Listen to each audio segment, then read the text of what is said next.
Today's video is brought to you by EWin Racing, the best source for gaming chairs and desks for those long gaming sessions. We have a playlist of our EWin chair and desk videos linked in the video description below. Save 30% off of everything using the discount code TechDeals. More details at the end of the video. Hello and welcome to Tech Deals. This is Grand Theft Auto 5 on the Ryzen 7 5700G APU based on the Zen 3 microarchitecture and the Radeon graphics, which are really Vega 8, but, well, that's not what they're calling them anymore, so Radeon graphics for the win. This is 1080p high detail. No, this game isn't brand new, but this video also shows you what is possible when you don't want to play Cyberpunk 2077, Assassin's Creed Valhalla, or one of the other new AAA games which require a big, fancy, expensive graphics card in order to enjoy high-detail gaming, 1080p, 1440p, or 4K otherwise. If you look in the upper left-hand corner, you will notice that we are using all of our graphics card. That was painful. I missed the jump by just that much. Oh well. Hopefully you guys enjoy my ridiculous gameplay while I give some commentary on what's going on. Back to the upper left-hand corner, we have MSI Afterburner's real-time performance numbers. The integrated graphics are being fully utilized. We have no dedicated graphics card in this system. So if you'd like to play games at 1080p, either low, medium, or high detail, you can certainly do so using the integrated graphics of the new Zen 3 based APUs. In fairness, while I'm using a 5700G here, the truth of the matter is a Ryzen 5 5600G, which is 6 cores, 12 threads, would be close to this. It's about 10% slower on the integrated graphics versus the 5700G, so you would give up some performance and some frame rate. The CPU difference wouldn't really make any difference. You don't need 8 cores in order to use integrated graphics on the kind of games it's going to run well with. What the 8 cores does for you is non-gaming tasks, productivity, multitasking, etc., and it gives you 8 cores for the future when you do get a dedicated graphics card, because you can absolutely drop a dedicated graphics card at some point in the future, and then basically it's a slightly slower version of the Ryzen 7 5800X. Think of this as the 5700X they never released. Now I do have 2 gigabytes of VRAM, let me put air quotes there. I have 2 gigabytes of VRAM set aside for the APU. So technically, we have 32 gigs of RAM installed, 30 gigs is available to Windows, and then 2 gigabytes is set aside for the GPU. However, this is integrated graphics, so it's using the DDR4 memory of the system.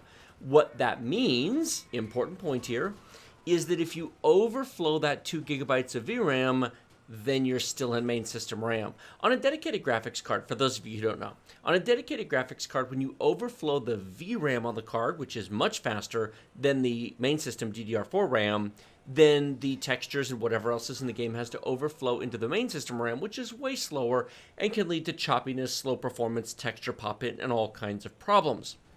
In this case, because we are using main system RAM regardless, if you're playing a game that really needs, say, 2.5 gigs of VRAM, it really isn't going to be any different.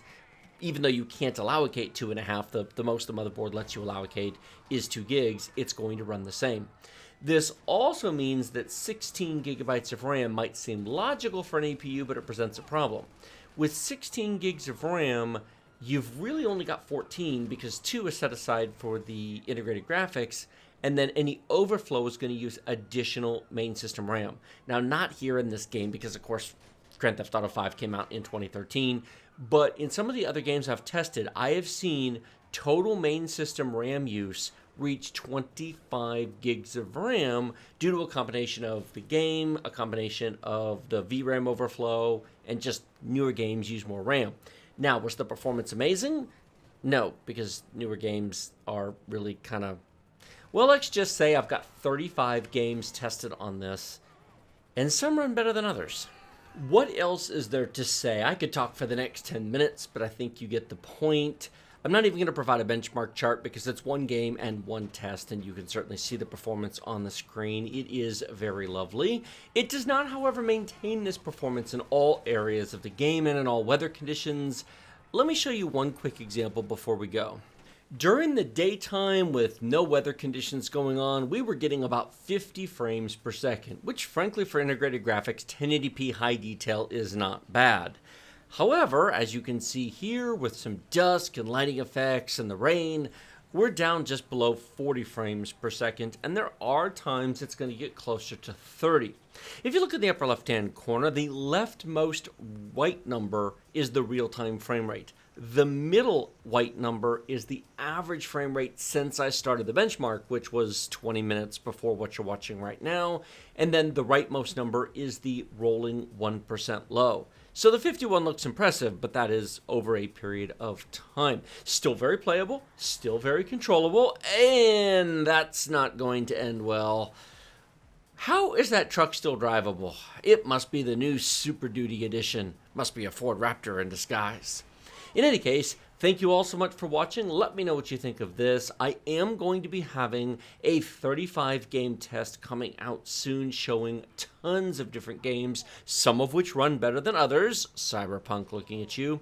But I want to do a couple of these with a little bit longer look at a single game so you guys can see a good example of what is playable rather than what is not. Because not everybody wants to play the latest and greatest game. In fact, many of you still haven't played Grand Theft Auto 5 or games from this era, which, while the console version launched in 2013, the PC version launched in 2015, so it's old, but not that old. In any case, thanks so much for watching, and I'll see all of you next time. EWin Racing has a wide selection of chairs to fit all shapes and sizes of gamers, ranging from petite to cuddly. They have something for every type of gamer. Not just sizes, but colors and material options as well, including red, blue, purple, pink, orange, and more, plus cloth and leather choices. We have over half a dozen chair and desk videos in a playlist down in the video description below. We also have a very special offer just for Tech Deals viewers. Save 30% off of everything using discount code TechDeals using our link in the video description. We have used EWin gaming chairs for 3 years in our office, sitting on them for up to 8-hour marathon live streams. They are very comfortable, and we are happy to work with EWin to bring you this special discount and recommend EWin for all of your gaming chair and desk needs.